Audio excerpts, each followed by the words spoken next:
నమస్తే. Welcome to our channel. ప్రస్తుతం మనతో సీనియర్ జర్నలిస్ట్ దాము బాలాజీ గారు ఉన్నారు. వారితో మాట్లాడదాం. సార్ నమస్తే. నమస్తే. సార్ ఉత్తరప్రదేశ్ అమ్మాయికి దుబాయ్‌లో ఉరిశిక్ష పడింది సార్. ఆల్రెడీ గతంలో మీరు చెప్పారు కేరళ అమ్మాయికి ఒమెన్‌లో ఉరిశిక్ష పడింది అని. అయితే ఇప్పుడు ఉత్తరప్రదేశ్ అమ్మాయికి దుబాయ్‌లో ఉరిశిక్ష పడడానికి గల కారణం ఏంటి? అసలు ఆ అమ్మాయి చేసిన తప్పు ఏంటి సార్? ఉరిశిక్ష పడేటంత పెద్ద నేరం ఆ అమ్మాయి ఏం చేసింది? ఇదొక దురదృష్టకరమైన సంఘటన అని చెప్తాం కదా, అటువంటిది. ఈ అమ్మాయి ఒక బ్యాడ్ లక్ లేడీ అని చెప్పొచ్చు. ఆమెకి 34 ఇయర్స్, షహజాది ఆమె పేరు. ఆమెకు దుబాయ్లో ఉరిశిక్ష పడింది. సో అది ఎప్పుడు అమలవుతుందని ఇప్పటికి కూడా ఇంకా క్లారిటీ అయితే లేదు, కానీ ఉరిశిక్ష అయితే రెడీగా ఉంది.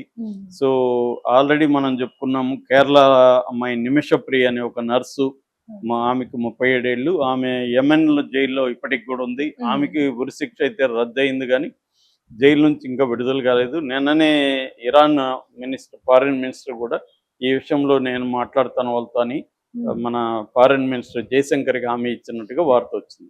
ఇప్పుడు ఇంకొక ఉరిశిక్ష కేసు బయటకు వచ్చింది. ఈమెది నిజానికి చాలా బాధాకరమైన కేసు ఇది. ఫిబ్రవరి 16న ఆమె వాళ్ళ తల్లిదండ్రులకి కాల్ చేసింది. ఆమెది ఉత్తరప్రదేశ్ దగ్గర బందా అనే ఏరియాలో గోయేరా ముగ్లి అనే ఒక విలేజ్ అనమాట. సో వాళ్ళ నాన్న షబీర్ ఖాన్, ఆయన ఏజ్డ్ పర్సన్. ఆయనకి ఈ అమ్మాయి దుబాయ్ నుంచి జైలు నుంచి కాల్ చేసింది. ఇప్పుడు అక్కడ అల్ వతాబా అనే జైల్లో, అబుదాబిలో అల్ వతాబా అనే జైల్లో ఉంటుంది.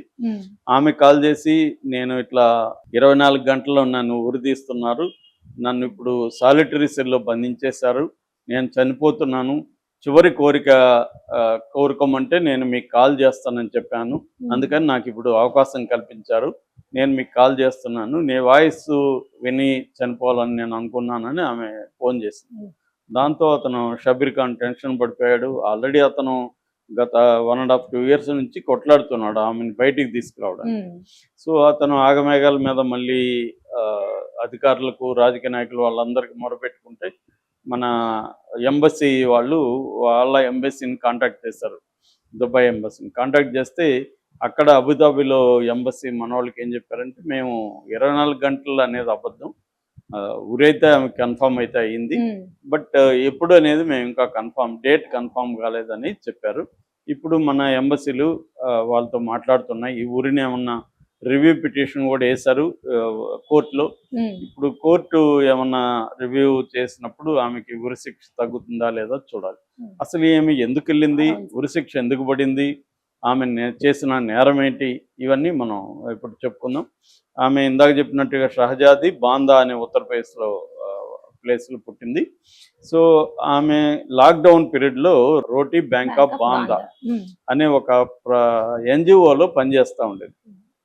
పనిచేస్తున్నప్పుడు యాక్చువల్గా ఆమెకి చిన్నప్పుడే వంటగదిలో వేడి నీళ్ళు ముఖం మీద పడి ముఖం అంతా గాయాలు కూడా అయిపోయినాయి. ఒక యాసిడ్ పోస్తే ఎలాగవుతుందో అలాగైంది ఫేసు. సో ఆమె ఈ సంస్థలో పనిచేస్తున్నప్పుడు ఫేస్బుక్లో ఉజైర్ అనే ఒక అతను పరిచయం అయ్యాడు. ఈ ఉజైర్ అనే అతనితో ఈమె ఫేస్బుక్లో చాట్ చేస్తుండేది.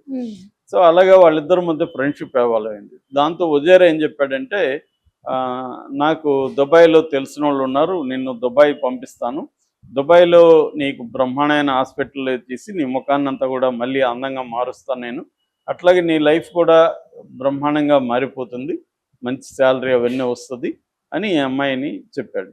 ఈ అమ్మాయి ఫస్ట్లో ఉత్సాహపడింది. తర్వాత ఇంట్లో వాళ్ళు మరి ఎవరో పరాయి వ్యక్తి కదా, నమ్ముతావా అది ఇది అంటే అతనే ప్రెజర్ చేయడం మొదలుపెట్టారు, మంచి ఆపర్చునిటీ అది ఇదని. దాంతో అమ్మాయి ఇంట్లో చెప్పి కొంత డబ్బులు తీసుకొని ఢిల్లీ వెళ్ళింది. ఇతను ఢిల్లీ రమ్మన్నాడు. అక్కడికి వెళ్తే అక్కడ ఇతను ఏం చేశా అంటే మోసం చేసి ఫయాజ్ అండ్ నాడియా అనే ఒక దంపతులకి ఈ అమ్మాయిని అమ్మేశాడు. ఆ దంపతులు ఆగ్రాలో ఉంటారు, ఇతను బంధువులు అవుతారు. సో వాళ్ళకి అమ్మేశారు. వాళ్ళు యాక్చువల్గా దుబాయ్కి వెళ్తున్నారు. సో ఈ అమ్మాయి అమ్మేస్తే ఈ అమ్మాయికి యాక్చువల్గా ఫస్ట్ ఇతను చెప్పిందేమో 3 month వీసా, టూరిస్ట్ వీసాతో నిన్ను తీసుకెళ్తారు, తర్వాత నీకు అక్కడికి వెళ్ళినాక జాబ్ అదంతా చూస్తారు, ఆ 3 month నువ్వు వాళ్ళతోనే ఉండు, వాళ్ళు నీకు శాలరీ ఇస్తారని చెప్పాడు ఈ అమ్మాయికి. కానీ ఈ అమ్మాయి వాళ్ళ దగ్గరికి వెళ్ళినప్పుడు వాళ్ళు ఏం చేశారంటే ఈ అమ్మాయికి ఒక వీసా ఇచ్చారు, అందులో 6 నెలలు వీసా అది. సో ఇది వర్కింగ్ వీసా అనమాట. ఇదేంటి ఎలా ఉంది అని ఈ అమ్మాయి డౌట్ వచ్చింది. అయినా లేదు దుబాయ్కి తీసుకెళ్తున్నారు కదా అని అనుకున్నది. తీసుకెళ్లారు వాళ్ళు.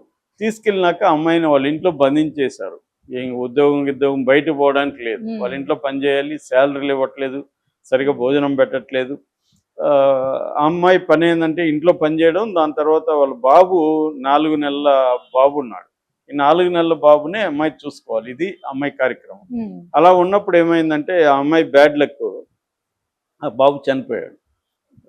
2022 చనిపోతే వాళ్ళు ఏం చేశారు, ఈమె చంపేసింది, ఈమెకి మా మీద కోపం ఉంది, శాలరీ ఇవ్వలేదు లేకపోతే ఇలా కానీ, దాంతో ఆ అమ్మాయి ఊపిరాడకుండా చేసి బాబుని చంపేసింది అని పోలీస్ కేసు పెట్టారు.